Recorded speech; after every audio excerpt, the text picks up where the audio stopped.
Donc voilà ce qu'on vient de voir. Mettre un espace insécable avant les caractères 2 points.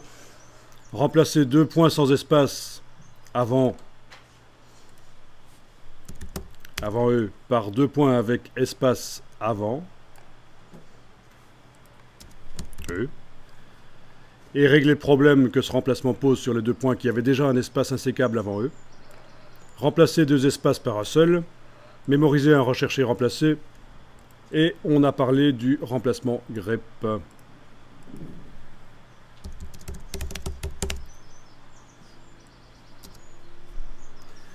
Alors on va voir maintenant qu'on peut importer des styles de paragraphes d'un doc à l'autre. On va importer des styles du premier document qu'on avait créé. Vous vous souvenez qu'on avait fait 2 styles de paragraphes dedans. Il y en avait un pour le texte qui était petit.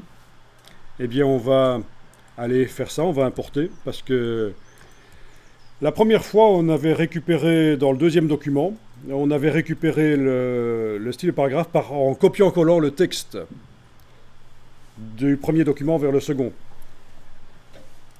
Et il est possible aussi d'importer les styles en allant les chercher dans l'autre document. On y va, menu texte, style de paragraphe. Vous avez les styles de paragraphe qui sont là. Donc on a le style pour le texte, le corps du texte là, mais le style qu'on avait créé dans l'autre document pour le petit texte, il n'y est pas, donc on va aller chercher. Vous allez dans le menu de la palette style de paragraphe et vous allez demander charger des styles de paragraphe.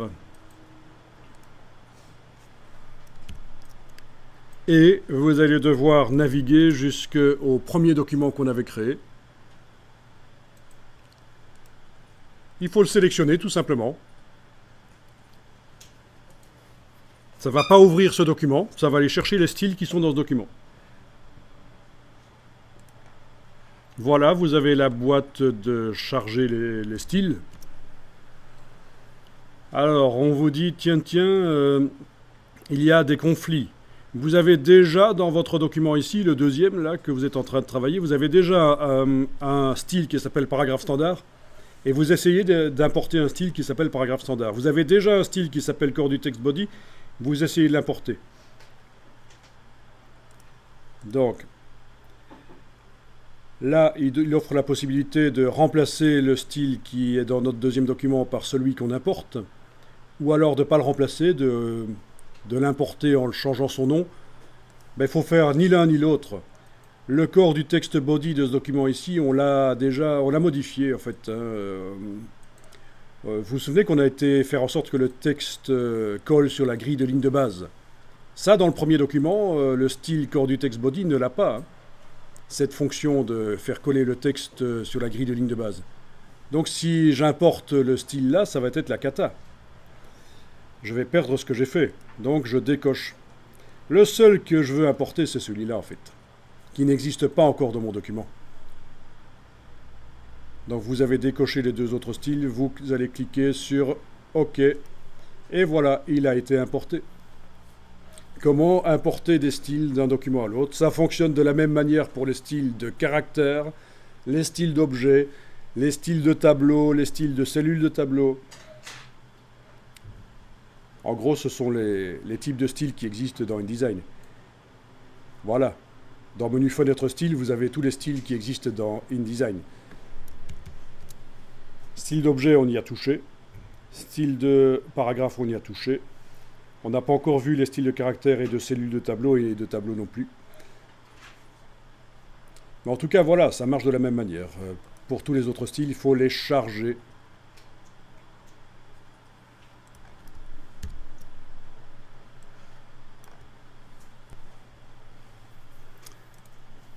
Ok, on va aller dans la palette des calques, voir un peu. Pour l'instant, on a 2 calques. Le calque pour le texte principal. Je vais d'ailleurs le renommer.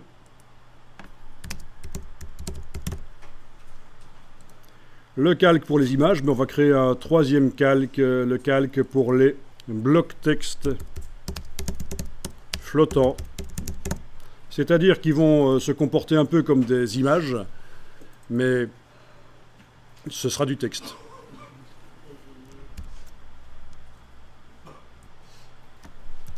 Vous verrouillez les deux autres types de calque, image et texte principal. On va travailler sur le calque bloc texte flottant. Alors voilà, vous allez donc créer un bloc texte. Normalement, le bloc texte va se créer sur le calque qui est actuellement en surbrillance. Les deux autres, ils sont verrouillés, ça ne peut pas tomber dedans. Donc vous prenez l'outil texte. Vous pouvez aussi essayer avec l'outil bloc image, si vous voulez. Parce qu'en fait, un bloc image, quand il est vide et qu'on clique avec l'outil texte dessus, il devient un bloc texte. Voilà. Ah tiens, le bloc a déjà un effet d'habillage.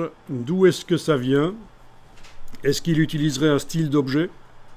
Menu fenêtre, style, style d'objet. Je vais aller voir. Non, il n'utilise pas le style d'objet. Par contre, dans la palette habillage, menu fenêtre, habillage de texte, il a récupéré l'habillage qui était enclenché précédemment. Bon. Si ça vous ennuie, vous allez retirer le petit signe plus ici. Enfin, soit on réenclenche l'icône ici, soit on remet à complètement à zéro le style d'objet avec Alt-clic. Voilà. Le mieux, c'est peut-être Alt-clic sur le style objet. Voilà, c'est comme ça qu'on se débarrasse de choses qui seraient venues et dont on n'a pas envie. On réapplique le style complètement sur l'objet qu'il utilise. Et c'est Alt-clic dans les palettes des styles.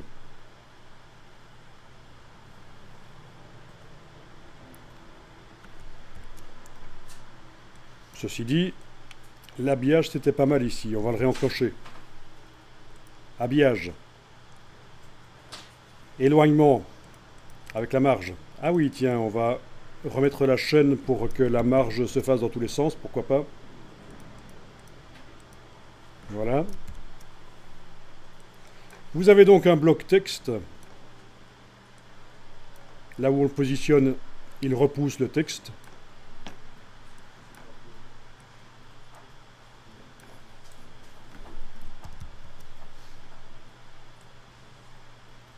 Là où on le positionne, il repousse le texte, oui.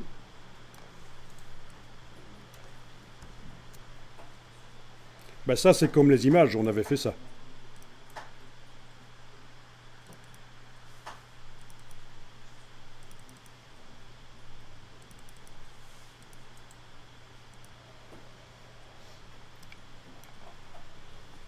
Donc, pour amener de la diversité dans la mise en page, à certains endroits, on va avoir un bloc texte coloré, c'est un choix, qui va contenir 2 colonnes de texte, mais écrit en plus petit. Ce sera par exemple utile pour mettre des commentaires à côté d'une grande image. Donc, vous allez lui mettre une couleur de fond. La couleur de fond, tant qu'à faire, on ne va pas aller la choisir dans le nuancier, on va faire encore mieux que ça. Donc, le bloc est sélectionné. On dit qu'on modifie sa couleur de fond. On ne va pas dans fenêtre, couleur, nuancier, commencer à créer une couleur ou choisir une couleur. Ce que je vous propose ici, c'est d'aller chercher une couleur sur une des photos qui se trouvent sur la page. Avec la pipette. Vous pipetez, et voilà. Dès que vous avez cliqué, la pipette passe en mode prélèvement, ce qui n'est pas bon du tout si vous voulez continuer à puiser des couleurs, des autres couleurs et voir ce que ça donne sur le bloc. Donc il faut la forcer à rester en mode... Elle est passée en mode application en fait, je me suis trompé. Je dis que dès que vous avez cliqué sur la couleur, la pipette passe en mode application. Il faut la forcer à rester en mode prélèvement avec la touche Alt. Et là, je peux continuer à cliquer. Et chaque fois, c'est cette couleur-là qui arrive dans le bloc. Ça peut être très intéressant comme méthode de travail parce que vous créez des blocs colorés qui sont forcément harmonieux par rapport aux images puisque la couleur de fond du bloc vient d'une des images de la page. Bonne astuce, hein, quand vous mettez des couleurs sur les titres aussi, allez les puiser dans l'image, ça peut vraiment servir.